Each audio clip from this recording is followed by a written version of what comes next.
Okey, selamat datang dan terima kasih kepada Encik Erman.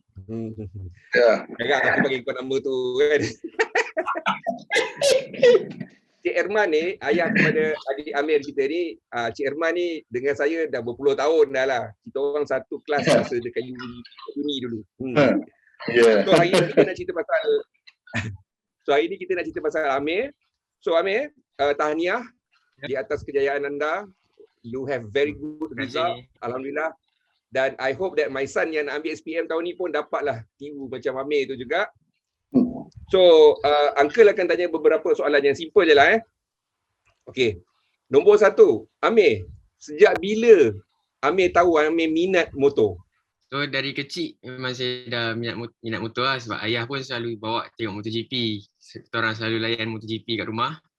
And then bila saya umur dalam darjah 6 kot, kalau tak silap darjah 6, abang start race Ninja Cup dekat MSS. Nama abang?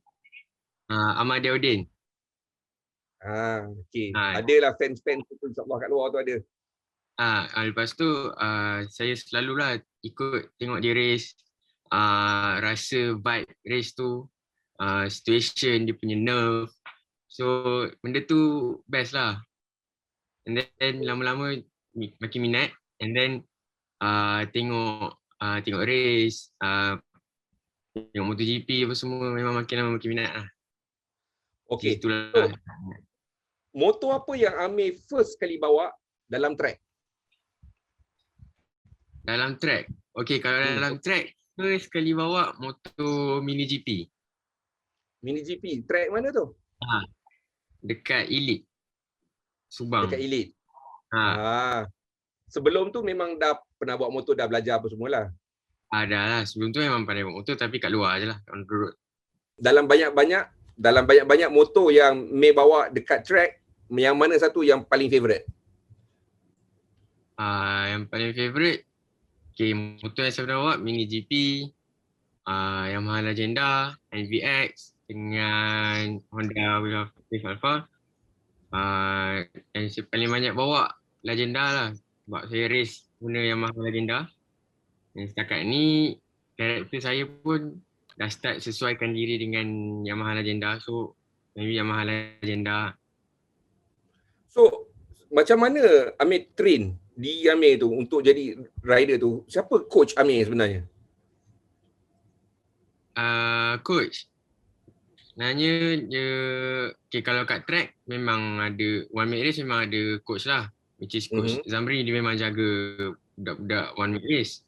Dan kalau kat rumah macam fitness memang tak ada orang nak jaga, so semua tu kena disiplin sendiri lah. Nak buat fitness, kalau tak buat fitness, nanti race sendiri faham lah, penat, stamina tak kuat, race pun jadi macam tak boleh nak fokus lah. So bila dah tahu effect kalau tak buat fitness, dia jadi macam dia macam ambil pelajaran macam tu. Okay, kalau saya tak buat fitness memang akan effect masa race. So buat fitness lah, disiplin sendiri lah. Selalunya lah bila orang dah dapat race ke kereta ke motor ke, dia akan seronok dan itu dah jadi dia punya fokus utama dalam hidup dia. Tapi Amir dah buktikan yang Amir boleh juga bahagikan. Mesti Amir memang minat lah dapat race apa semua, betul tak? Tapi Amir boleh bahagikan race dengan study. So macam mana Amir buat tu sebenarnya? Ke dekat belakang mak dengan ayah pegang rotan ke apa? Okay, macam mana So prinsip saya dalam semua benda yang saya buat, saya akan buat yang terbaik. I will do my best in everything I do. So kalau saya belajar, saya buat yang terbaik. Kalau saya race, saya buat yang terbaik. Itu sajalah. Macam mana dapat motivasi tu?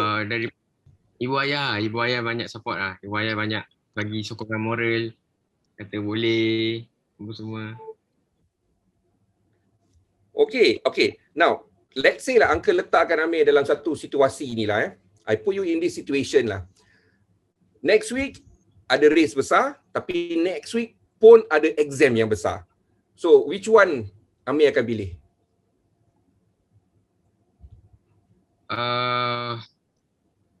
Saya akan pilih exam lah. Exam lah. Kenapa tu? Kenapa? Sebab pada saya, race ni, there's always another race. Tapi exam, maybe dalam exam tu, sekali je exam tu. Mostly kat SPM. Okay, sekali je lah. Macam race tu, lepas-lepas ni pun ada race lagi. So, I will pick exam lah. Jawapan yang sangat matang tu. Bagus, syabas. Tapi bila ambil study tu, how do you study? You study in a group dengan kawan-kawan ke? Study sendiri ke macam mana?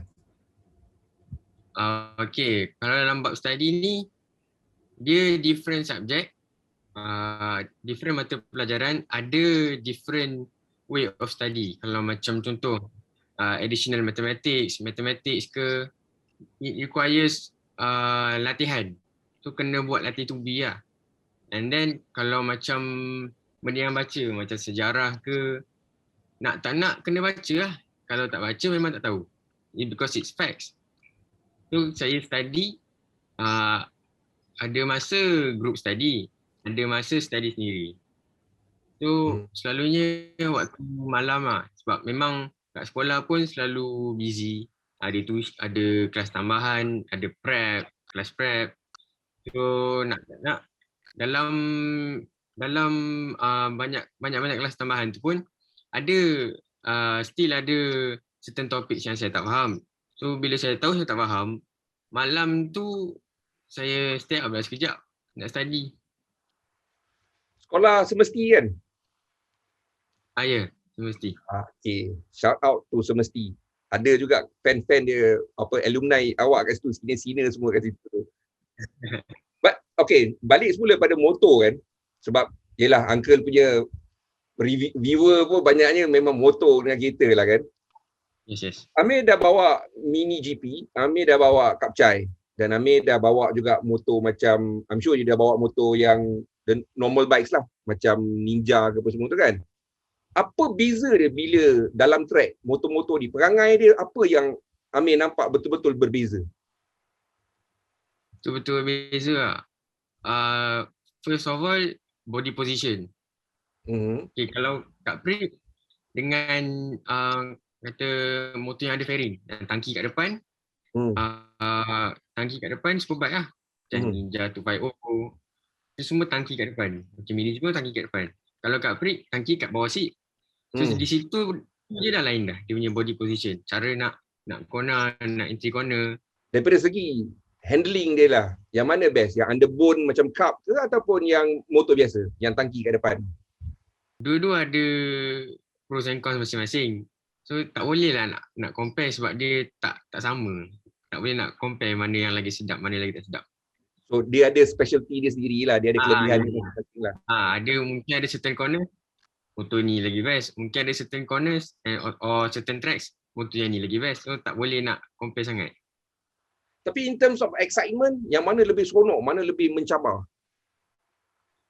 Sama mungkin Kapcai lah. Sebab dia power mostly sama.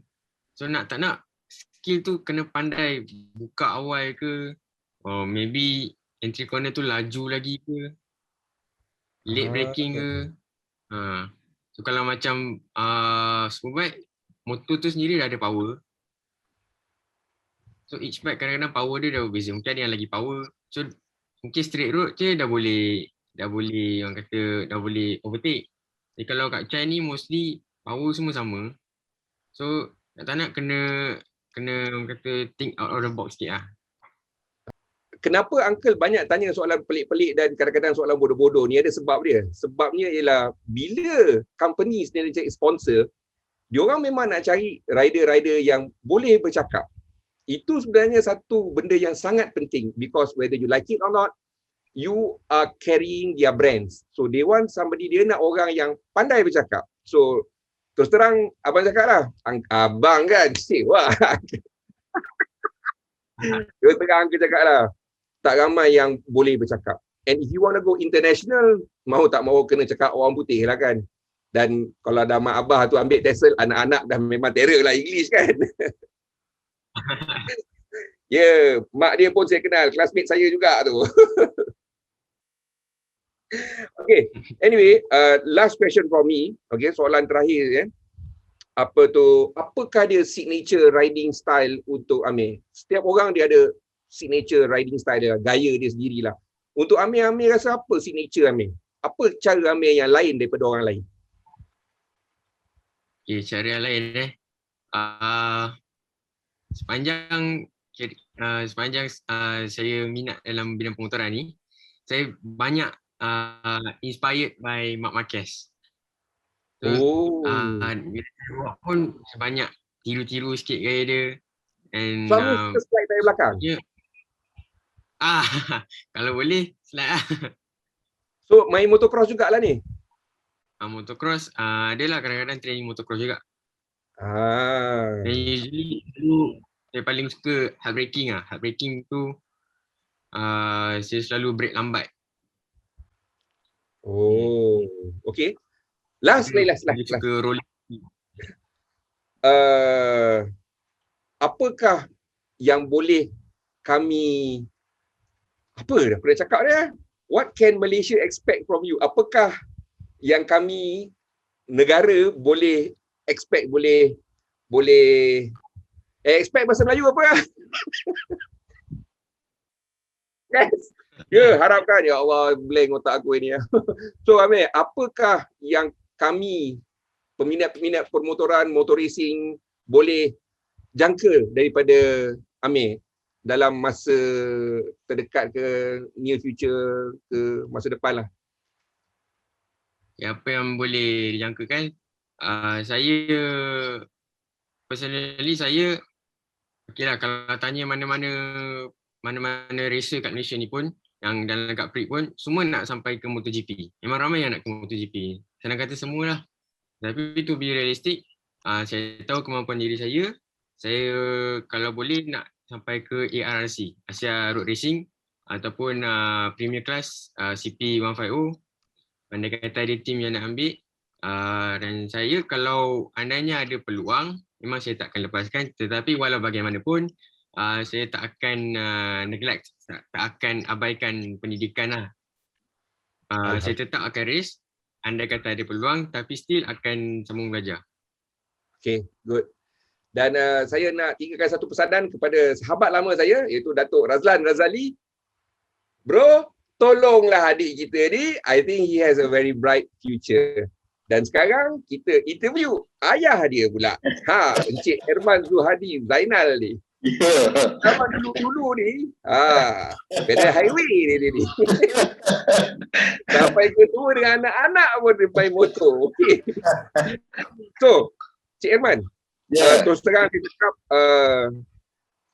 apa pun memang kejayaan anak-anak memang mencerminkan orang kata apa, usaha ibu bapa lah. So whatever it is, anak-anak berjaya, ibu bapa dia kat belakang tu sebenarnya memainkan peranan yang sangat penting. So, macam mana Cik Herman ni, janggal betul aku sebut nama kau ni. Macam mana Cik Herman boleh make sure anak-anak ni minat motor tapi belajar pun kena jaga juga. Macam mana? How do you do that? Sebab saya pun ada anak-anak. Okeylah, alhamdulillah boleh jagalah, tapi dia tak adalah masuk kat Prix race apa semua. Dia memang minat motor je. Tapi dia rajin study lah, alhamdulillah lah. So macam mana rahsia Encik Herman ni? Sebab ramai sebenarnya ibu bapa yang nak tahu.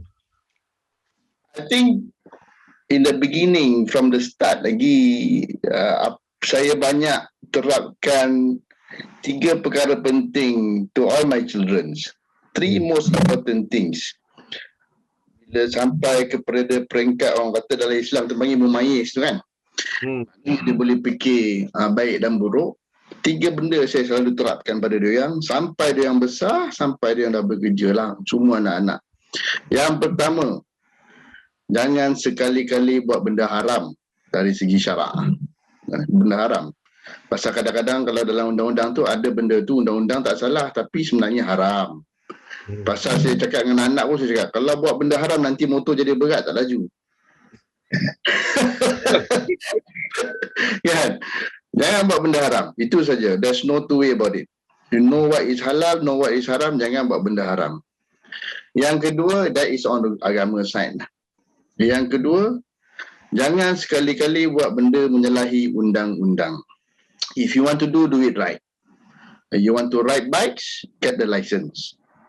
You want to ride safely, wear helmet, wear shoes. Don't do it on the road. If you want to go to track, you want to practice, I'll bring you to the track. Alright? So buat sesuatu dalam konteks tak menyalahi undang-undang.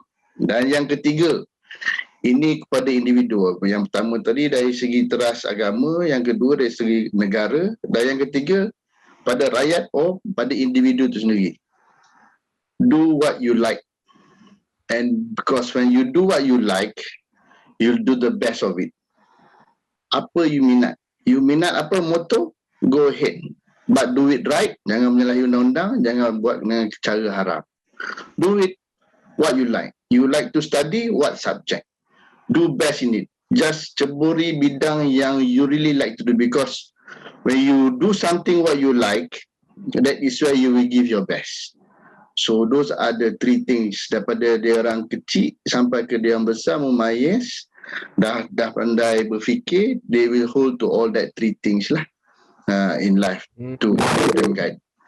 Saya sebagai bapa dan ibu dia kat belakang sentiasa menggalakkanlah, beri galakan dari segi moral, motivasi atau benda-benda yang perlulah. But kami sediakan keperluan, bukan kehendak. Itu ada beza. Kalau keperluan means right now a lot of people cannot live with a handphone. So kita berikan keperluan. Tapi kalau kau nak iPhone 12 Pro Max, jangan harap lah. But I will give you handphone, right? So that you can study. But it's not kehendak. Kehendak means benda tu yang mewah lah. But keperluan. Nak mewah, go find your own money. But kehendak, keperluan, I will give. You need internet connection, I will give. But if you want sampai 800 megabyte per second, jangan harap lah. You just need to get connected to the network, right? So I will give you kehendak. Alright? But bermewah, tidak. You want bermewah, go find your own money, and I will never stop you from doing that as long as it's halal, tak buat benda haram dan tak menyalahi undang-undang. I think those are the guiding principles for us as parents lah, that we always terapkan. Okay, Irman. Ya. Kebanyakan ibu bapa, especially yang duduk bandar kan, dia memang takut anak-anak dia bawa motosikal. Okay, we have parents kan dulu pun bawa motor apa semua tu. This is actually benda memang banyak berlaku lah, okay? Dan diorang tengok apa statistik apa semua tu, so diorang takut, okay? So macam mana Irman boleh bagi anak-anak bawa motor? Macam ni, again I go back to the principle kehendak dan keperluan.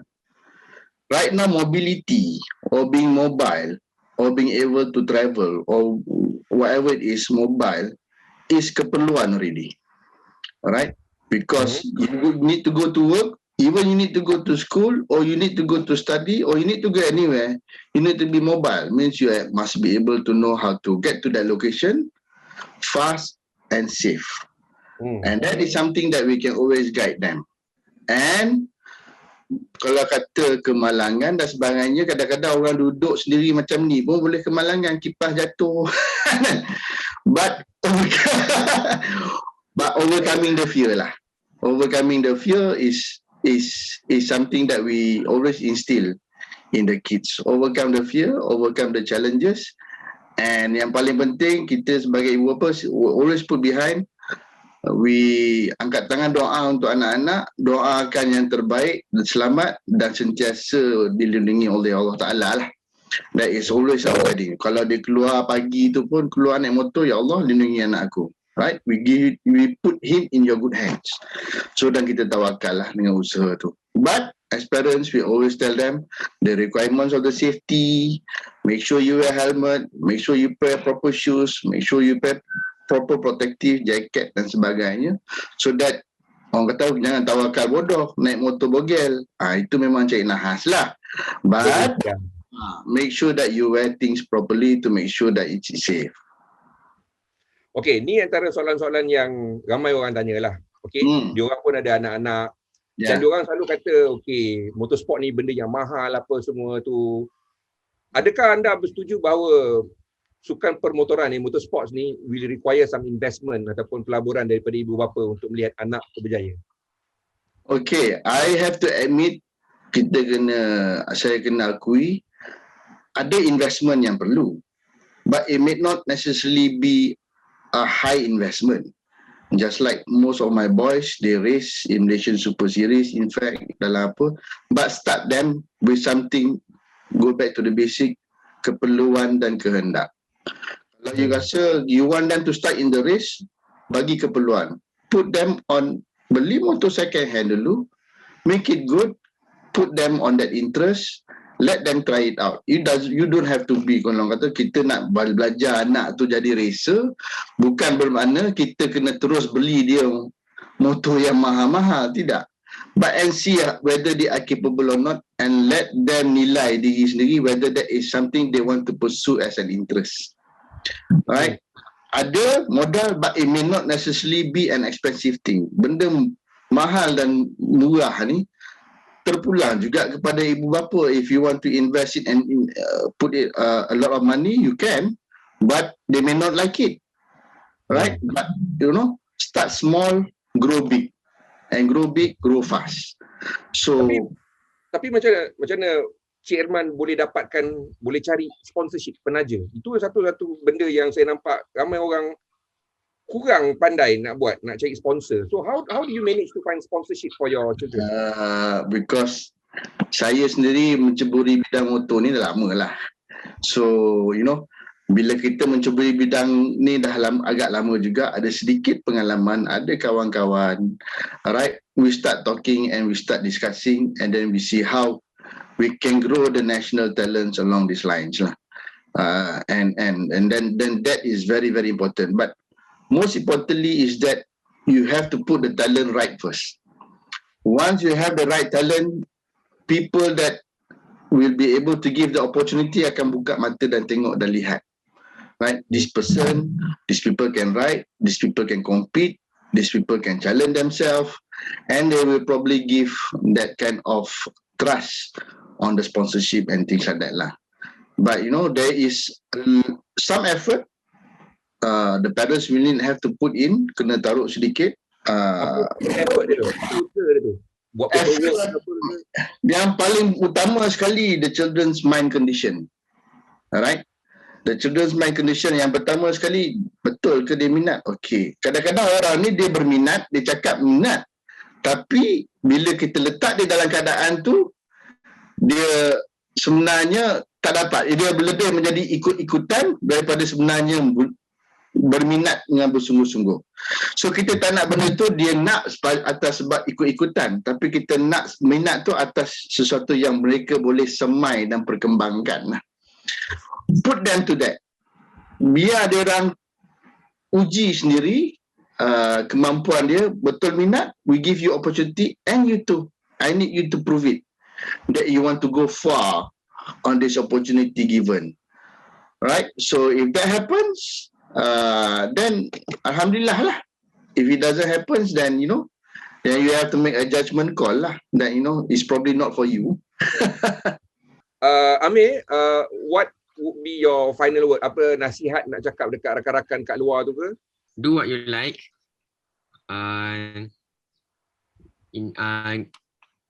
Belajar jangan main-main. Main pun jangan main-main. Lepas tu hormat ibu bapa. Sayangi ibu bapa. Rapatkan hubungan dengan ibu bapa. Okay. Irman, final words. Final words, I think pada semua ibu bapa yang ada anak-anak, galakkan minat anak-anak itu untuk mereka terus mencapai ke potensi yang semaksimal. Tak kira lah dia anak tu suka memasak ke, anak tu suka baking ke, anak tu suka menjahit ke, itu semua kemahiran dan minat, dan itu ada semua peluang dan potensi. Tak kira lah. Semai, galakkan untuk mereka ceburi lebih mendalam minat diorang tu, asalkan benda tu tak haram, benda tu halal dan tak menyalahi undang-undang. Galakkan minat diorang kepada tahap yang paling potensi yang mereka boleh capai. Itu yang saya, last word saya lah. We all are blessed to have children. Ya, betul. Nak itulah rezeki. Ya. Jangan takut sangat nak ada anak. Okey, itu saja kita dah ini. Kita memang capkan kepada bawah 30 minit sebab kita nak tengok respon dulu macam mana. If everything is okay, everybody wants more of this, then maybe we will do a live session. Kita buat live. Boleh. Alright. Okay, so terima kasih Adik Amir. Amir, saya ucapkan selamat maju jaya, and like what you said, do well in your studies sebab kalau kita dah berjaya, there are more things that we can do actually. Dan paling penting sekali, lagi banyak benda kita boleh bantu pada negara kita, pada agama kita. So Cik Herman, terima kasih banyak-banyak. Lama dah kita sepak. So orang boleh. Anytime. Roger. Guys. Baik. Okay. Assalamualaikum. Waalaikumsalam warahmatullahi.